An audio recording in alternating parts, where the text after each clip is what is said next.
पुष्प में से एक पुष्प पारिजात का फूल, जिसको हार श्रृंगार का फूल भी कहते हैं, जिसको शिडली का फूल भी कहते हैं, पारिजात हार श्रृंगार। मैं निवेदन करूंगा आस्था चैनल से कि पारिजात का जो पुष्प है उसका दर्शन भी आप सभी श्रोता भाई बहनों को टीवी के माध्यम से कराते जाए। जितने लोग टीवी पर कथा सुन रहे हैं, जितने लोग फेसबुक यूट्यूब पर कथा सुन रहे हैं, वो भी इस पारिजात के फूल का दर्शन अवश्य करें। और एलईडियां लगी हुई हैं, उन पर भी आप आराम से पारिजात के फूल का दर्शन कर सकते हैं। पारिजात का पुष्प, हार श्रृंगार का फूल, ऊपर से सफेद, नीचे जो उसकी डंडी होती है वो थोड़ी नारंगी होती है, संतरे के कलर की होती है, नारंगी कलर।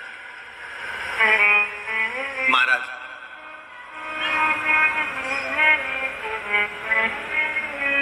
रात्रि में खिलने वाला ये फूल, रात्रि में जो फूल खिलता है ये पारिजात का, और हार श्रृंगार का जो ये पुष्प है, जिसको हार श्रृंगार भी कहते हैं, पारिजात भी कहते हैं, और कहीं कहीं इसको शिडली का पुष्प भी कहते हैं।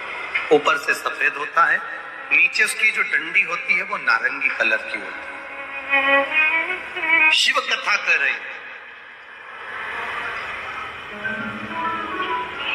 शिव महापुराण का चरित्र कर रहा है।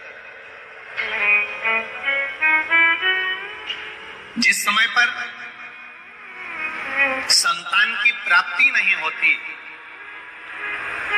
या किसी कारणवश, किसी कारण से हमारे यहां वंश की वृद्धि नहीं होती, तब देवाधिदेव महादेव की आराधना पारिजात के फूल से करी जाती है। अब उस पुष्प को चढ़ाने का एक तरीका है, जरा ध्यान दीजिएगा। पंच पुष्प शिव महापुराण की कथा आप लोग सुनने के लिए बैठे हो, बड़ी आस लगाकर बैठे हो, उसको समझिए।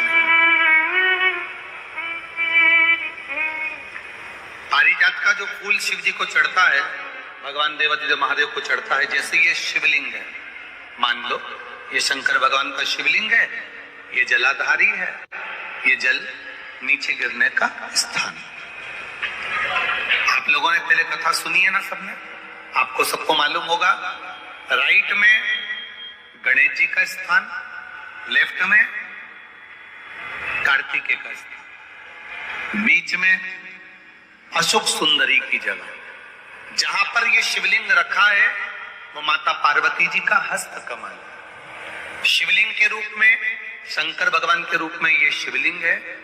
ऊपर से जो एक एक बूंद जलाधारी नीचे गिरती है, और शंकर भगवान की 5 लड़कियां, जया, विषहरा, शामली बारी, दौतली और देव, ये शंकर जी की 5 बेटियां हैं।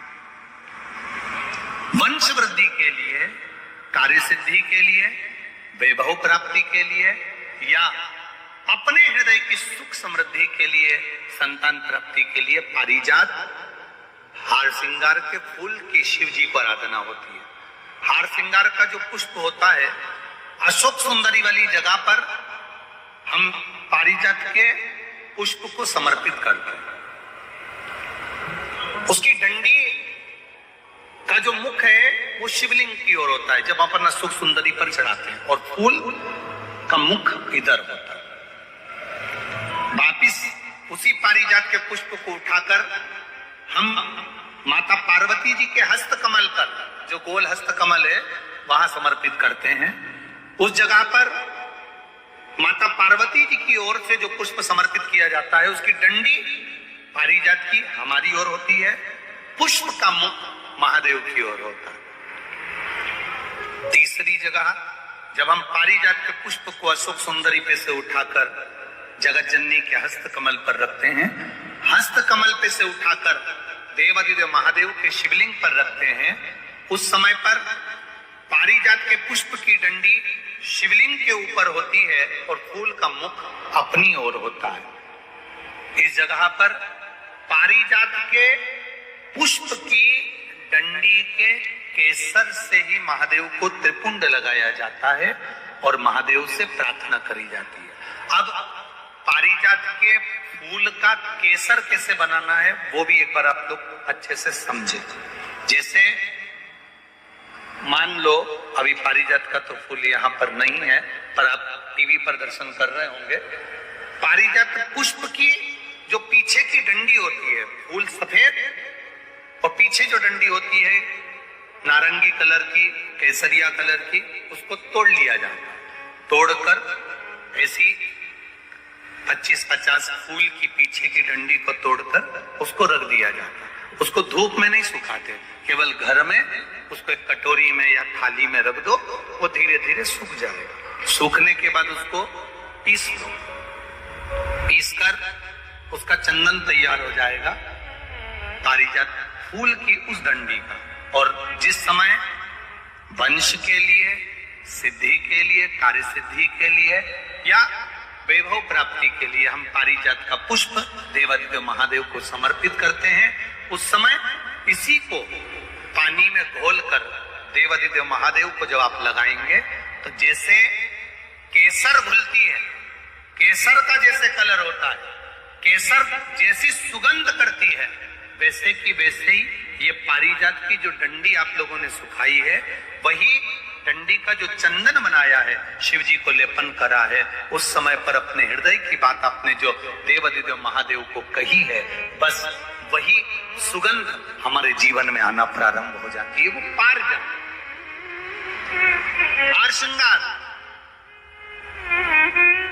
अब जरा ध्यान दीजिएगा, हार श्रृंगार के पुष्प, पारिजात का जो पुष्प है, सोमवार की अष्टमी पड़ने पर यदि हम देवादिदेव महादेव की पारिजात के फूल से आराधना करते हैं, स्मरण करते हैं, तो उसका फल भी हमें अधिक प्राप्त होता है। पारिजात का पुष्प, हम तो यहां तक कहेंगे अगर आपके यहाँ हार श्रृंगार का पेड़ लगा हो, पारिजात का पुष्प यदि आपके यहाँ होता हो, रात को खिलता है, सवेरे मिलता है, ऐसा पारिजात का अगर वृक्ष आपके यहाँ लगा हो तो प्रयास करना।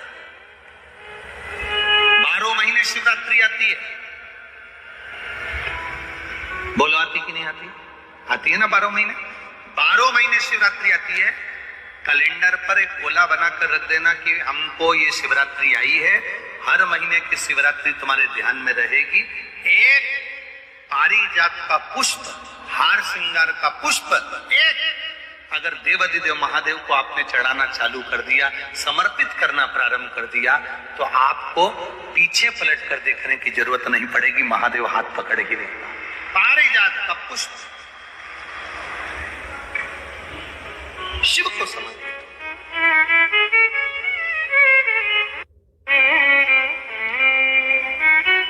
सफेद कलर का पुष्प है, आप टीवी पर दर्शन कर रहे होंगे। केसरिया कलर की, नारंगी कलर की उसकी डंडी है, भगवान शिव को समर्पित।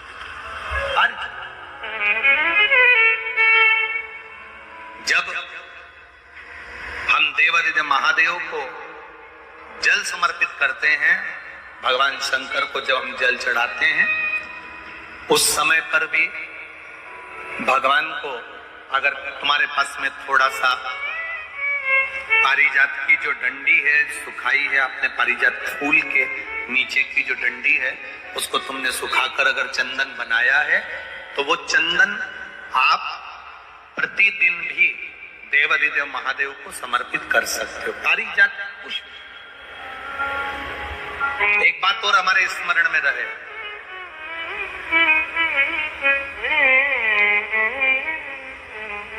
भगवान शिव को जो ये 5 तरह के पुष्प समर्पित करे जाते हैं, इन पुष्पों की डंडी जो पीछे लगी होती है, इसको तोड़ा नहीं जाता शिव जी को चढ़ाते समय। इसका स्मरण आपको रहे।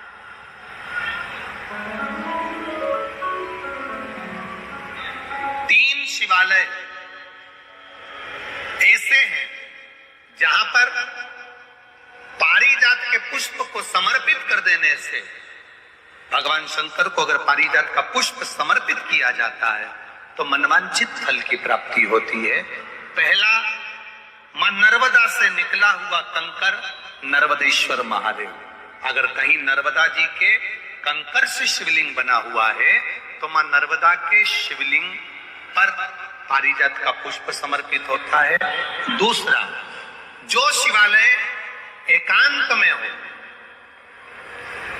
एकांतेश्वर महादेव जो एकांत में बैठे हो, भले ओटले पर बैठे हो, अकेले बैठे हो, एकांत में बैठे हो, वो एकांतेश्वर महादेव पर भी पारिजात का पुष्प समर्पित कर देने से अगर कोई अदालत का कोर्ट केस होता है तो बाबा देवादिदेव महादेव का मात्र पारिजात पुष्प का स्मरण या उसको समर्पित कर देने से भी फल की प्राप्ति होती है। तीसरा, ऐसा शिवालय जो नदी के तट पर हो, सरोवर के तट पर हो, कुंड के तट पर हो, बावड़ी के तट पर हो, कुएं के तट पर हो। आप सब लोग तो ग्रामीण क्षेत्र के निवासी हैं और जितने लोग भी कथा सुन रहे हैं आस्था चैनल पर, फेसबुक, यूट्यूब पर, सबके स्मरण में होगा, पहले हमारे जो पूर्वज होते थे वो कुआं बावड़ी के पास में शंकर जी का शिवलिंग रख देते थे। ध्यान में होगा, जिसको स्मरण में होगा उसको मालूम होगा। शिवलिंग लाते थे और जहां कुआं होता था, बावड़ी होता था, तालाब होता था, नदी होती थी, उसके तट पर, उसके पास में शिवलिंग रख देते थे। कारण क्या है?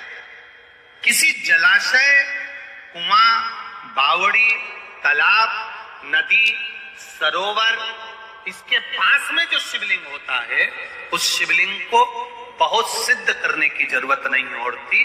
स्वयं गंगा मैया उस कुंड बावड़ी के रूप में रहकर शिवलिंग को सिद्ध कर देती है और वहां स्वयं विराजमान हो जाती है। महाराज, वहां पर भी यह हार श्रृंगार पारिजात का पुष्प शिव को समर्पित किया जाए। 3 जगह ऐसी है जहां कभी मौका मिल जाए और तुम्हारे पास में पारिजात का फूल हो और कहीं तुम्हें मिल गया, तुमने आज्ञा ले ली, हम ये पुष्प ले लें क्या, और लेकर अगर आपने चढ़ाया है तो उसका फल